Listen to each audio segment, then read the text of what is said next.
This is an encyclopedia of Japanese martial arts schools. There probably are more than this, even, but for our purposes, I just want you to notice how dense this book is.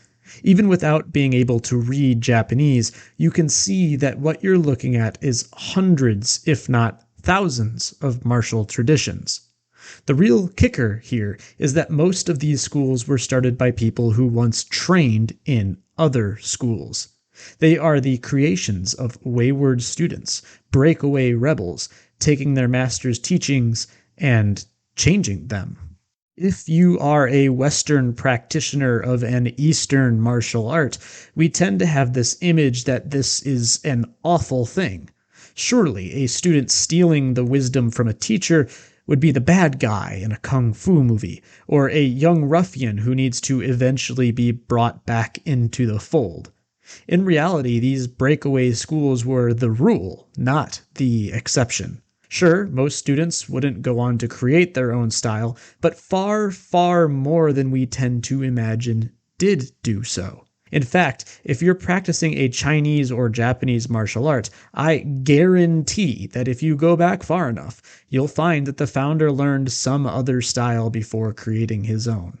I guarantee there will be multiple lineages or organizations that do things mostly similar but different enough to be distinct. The reality is that martial arts schools don't just pop into existence out of thin air. Most founders have a martial arts background in something else, and in order to forge their own path, they eventually must leave their master. In the rigid hierarchical social structure of East Asia, this seems like it should be heresy.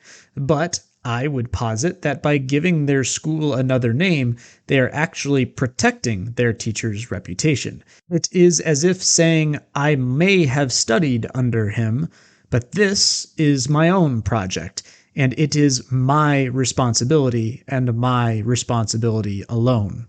What does any of that have to do with today, though? Well, I notice this in a lot of martial practice. Whether we are talking about Aikido's founder or the Gracie family, or even some living champion, there are people who try to completely imitate them. They are also talking about preservation and tradition. These are things I'm going to come back to, but for now, let's focus on the icons, the big people, the revered names.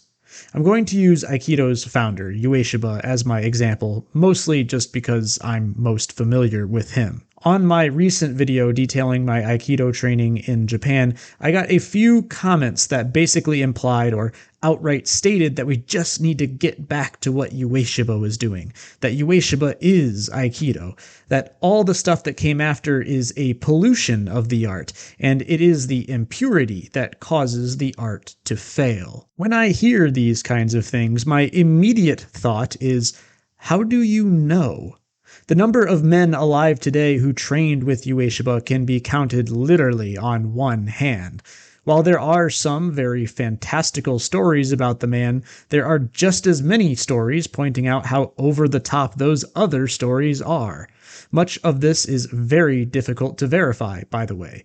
Oral history is rarely all that reliable, even less so when it's coming from elderly men remembering something that happened 45 years ago. Right off the bat, the notion that Ueshiba's Aikido was somehow more pure, somehow more quote-unquote real, is a matter of faith, not historically verifiable fact. But if we stop for a second and really examine what these people are saying, they are expressing by implication that Ueshiba must have been a pretty shit teacher, and that Aikido has been a dead art for a very long time. If no one's Aikido is as good as Ueshiba's was, and we have failed in 50 plus years to produce another of his caliber, then the art is well and truly dead. Ueshiba failed as a teacher. Aikido as a project is utterly obsolete. These folks fail to understand that the goal of a genuine master, and I'd even go so far as to say the purpose of a genuine master, is to be surpassed by his students. A master that cannot be surpassed is one that has failed to transmit his skills. The urge Aikido people feel to try and recreate Ueshiba, or even recreate a general kind of golden age from the 1920s or 30s, is misplaced in my view. There is no point in trying to claw our way back in time, or bending over backwards to preserve things while pretending that that is somehow the shape of progress. The master is already dead. Stop looking over your shoulder at his grave. I want to make clear that this is not the same as abandoning traditions. Tradition and preservation still have utility. Take John Danaher's leg lock system. Of a banana. Danaher didn't invent any of those techniques. He pulled them right out of old textbooks and films and then updated and systematized them. He saw a niche waiting to be filled and used tradition as a library to find techniques to fill that niche. This is the role of tradition in martial arts. In 100 years, when I'm resigned to dust and people are doing judo on the surface of Mars, I'm sure they are going to look back at all of our old YouTube instructionals and laugh about how quaint and simple times must have been.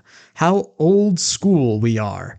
Maybe they too will debate about how ineffective our tired traditional methods are. But you and I are alive today, and we know plenty of these things work perfectly fine. But I'm guessing Mars Judo is going to have a slew of different problems than what we do right now. Our methods don't answer those problems, even if they solve ours today just fine. Practicing what we do now may not help the students of tomorrow. The very obvious solution to this is to pass on what we know and be open to our students ultimately changing what we pass down. That's kind of the ideological tension in arts like Aikido. Everybody wants it to be martial, wants it to be practical, but no one wants it to change, and you cannot have it both ways.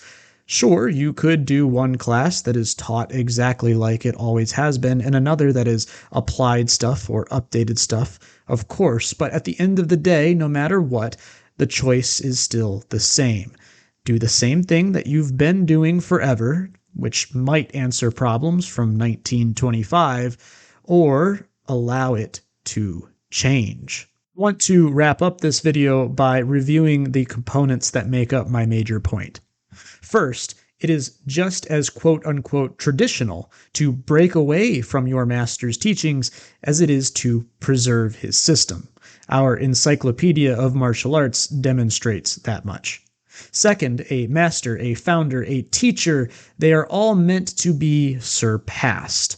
You aren't them, and you never will be. Third, many of these icons are long dead. Respect them for their contributions, but don't be imprisoned by their example. Fourth, although the human body and psyche is remarkably consistent across our collective history, martial problems change based on competitive rule sets, available weaponry, political and cultural environments, and so on. Judo's Kano, BJJ's Gracie, and Aikido's Ueshiba were teaching very specific things with a very specific goal for a very particular time period. There is no guarantee their solutions solve the martial puzzles of 2023. Finally, tradition exists to be a library, not the end goal of practice. It is there for you to draw on and, indeed, alter as required. I want to finish here the way that we started, with this book.